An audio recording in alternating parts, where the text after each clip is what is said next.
بسم الله الرحمن الرحيم.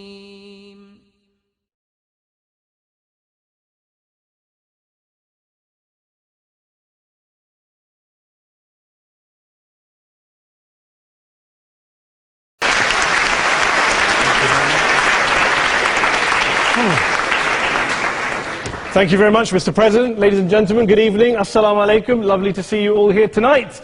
We are having a very entertaining night, are we not, with some very interesting things being said from the other side of the house tonight. Let me begin by saying, as a Muslim, as a representative of Islam, I would consider myself an ambassador for Islam, a believer in Islam, a follower of Islam and its Prophet.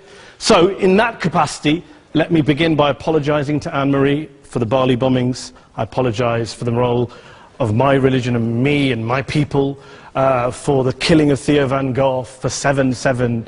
Yes, that was all of us. That was Islam, that was Muslims, that was the Qur'an. I mean, astonishing claims to make in the very first speech tonight, on a day like today, where the Conservative Prime Minister of the United Kingdom is having to come out and point out that these kind of views are anathema.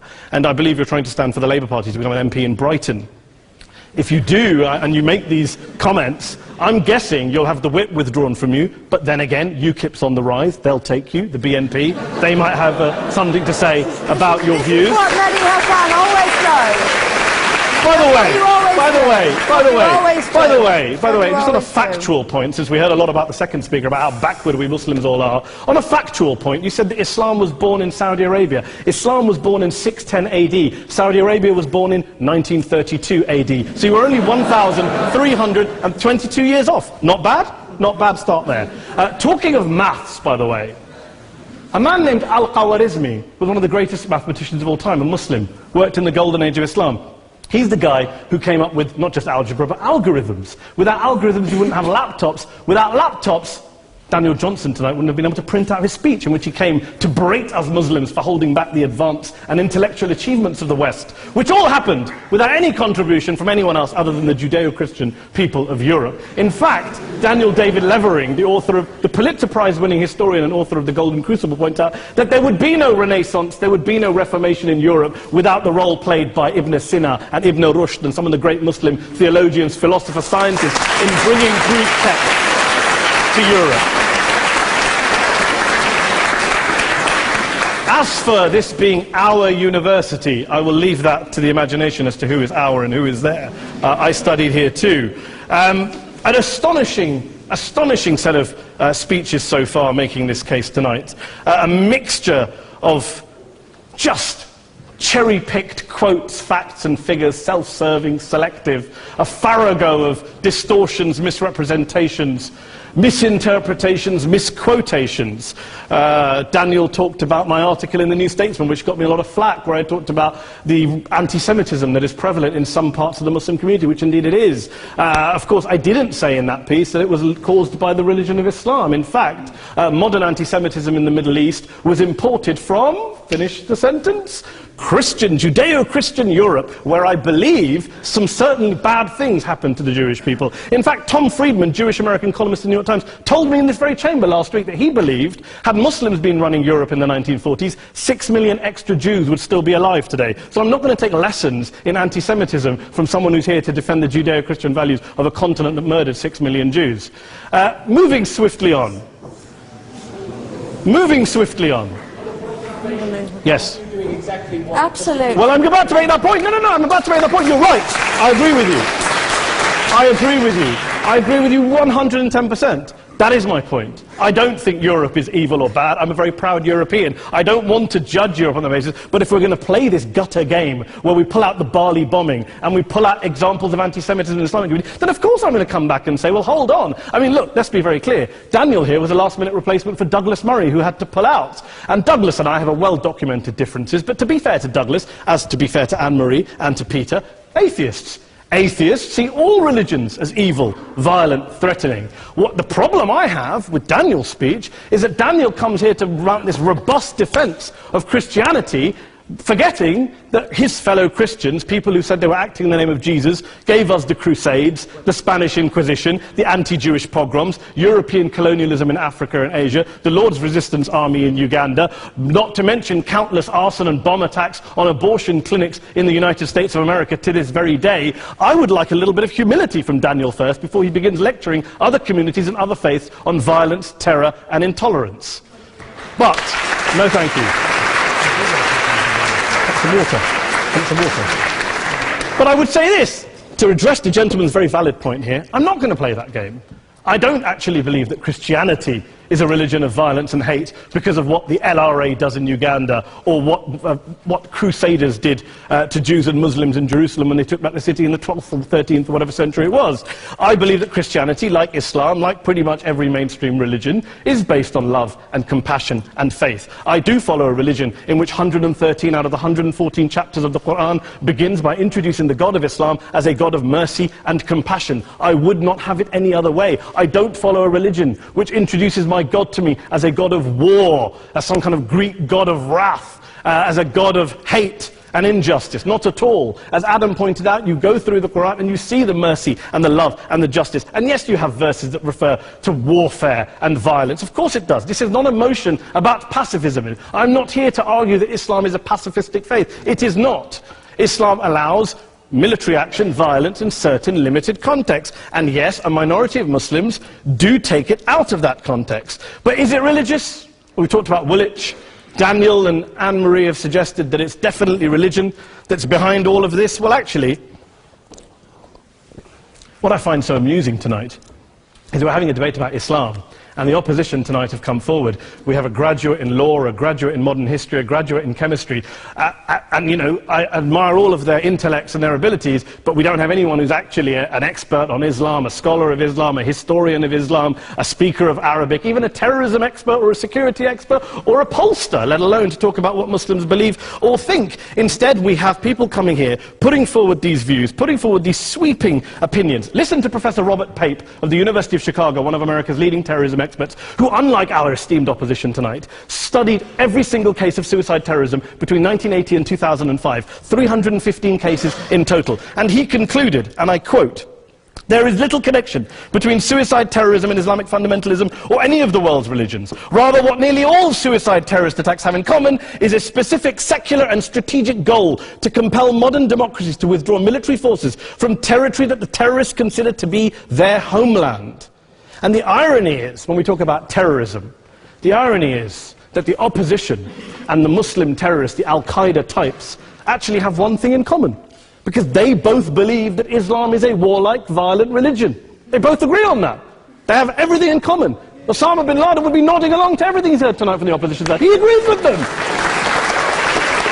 The problem is that mainstream Muslims don't. The majority of Muslims around the world don't.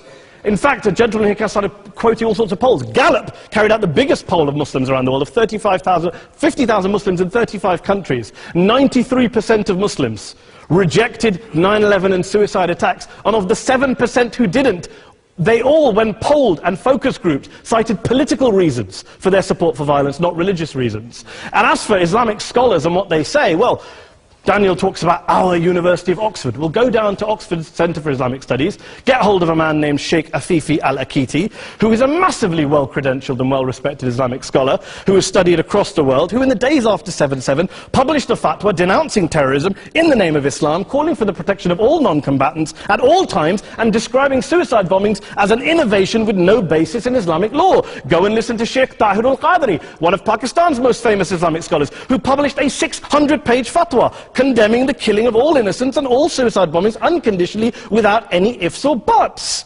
There's nothing new here. This is mainstream Islam, mainstream scholarship, which has said this for years. You don't go out and kill people willy-nilly in the high street or anywhere else, on a bus or a mall, based on verses of the Quran that you cherry-pick without any context, any understanding, any interpretation, or any commentary. Point of information. Please. Stoning of women, for example, in such Well, it doesn't happen apparently. I didn't say it doesn't happen at all. I never said it didn't happen. I don't blame Islam. Yes, it's a very good point. And a lot of us are campaigning against that. And we're campaigning against it in the name of Islam. We're campaigning against it in the name of various interpretations of Islam. Anne-Marie comes and scares us with her talk of Sharia law. I would like to see the book of Sharia law. It doesn't exist. People argue over what Sharia law is. And you empower the extremists by saying there is only one version. You empower them all. I don't believe you took any interruptions, Anne-Marie, so I think you should stay there for a moment. Several countries. Here's what we're dealing with. Here's what we're dealing with. We are dealing, I took your point. Here we are dealing with a 1400-year-old global religion, followed by 1.6 billion people in every corner of the world, a quarter of humanity, of all backgrounds, cultures, ethnicities, and yet the opposition tonight wants to generalize, stereotype, smear, in order to desperately win this debate. And here's my question, if we're going to generalize and smear.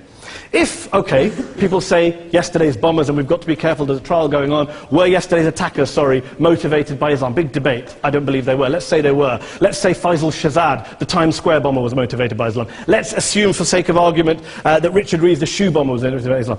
If Islam is responsible for these killings, if Islam is what is motivating these people, and Islam is therefore not a religion of peace, a religion of war, then ask yourself this question: why aren't the rest of us doing it?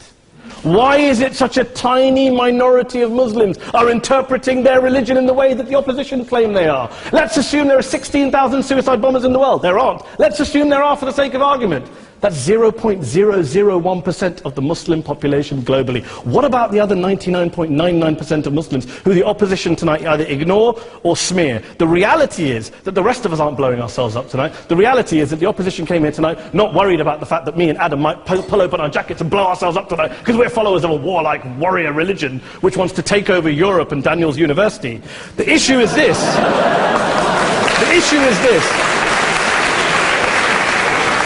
Unless the opposition can tell us tonight, and Peter Atkins is here, one of our great atheist intellectuals, can tell us tonight, they can answer this question tonight: why don't the vast majority of Muslims around the world behave as violently and aggressively as a tiny minority of politically motivated extremists? Then they might as well give up and stop pretending they have anything relevant to say about Islam or Muslims as a whole. Ladies and gentlemen, let me just say this to you. Think about what the opposite of this motion is. If you vote no tonight, think about what you're saying the opposite of this motion is. That Islam isn't a religion of peace, it's a religion of war, of violence, of terror, of aggression. That the people who follow Islam, me, my wife, my retired parents, my 6-year-old child, that 1.8 million of your fellow British residents and citizens, that 1.6 billion people across the world, your fellow human beings, are all followers, promoters, believers in a religion of violence. Do you really think that? Do you really believe that to be the case? They say that in the Oxford Union, the most famous debate was in 1933, when Adolf Hitler looked out for the result of the King and Country motion, where they voted against fighting for King and Country, and Hitler was listening out for the result. Well, tonight, 80 years on, there are two groups of people around the world who I would argue are waiting for the result of tonight's vote. There are the millions of peaceful, non-violent, law-abiding Muslims both in the UK, Europe, Asia, Africa and beyond, who see Islam as the source of their identity, as a source of spiritual fulfillment, of hope, of solace.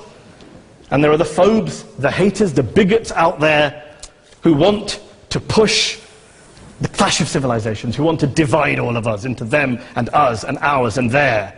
Ladies and gentlemen, I urge you all not to fuel the arguments of the phobes and bigots. Don't legitimize their divisions. Don't legitimize their hate. Trust those Muslims who you know, who you've met, who you hear, who don't believe in violence, who do want you to hear the peaceful message of the Qur'an as they believe it to be taught to the majority of Muslims, the Islam of peace and compassion and mercy, the Islam of the Qur'an, not of Al-Qaeda. Ladies and gentlemen, I beg to propose this motion to the House. I urge you to vote yes tonight. Thank you very much for your time.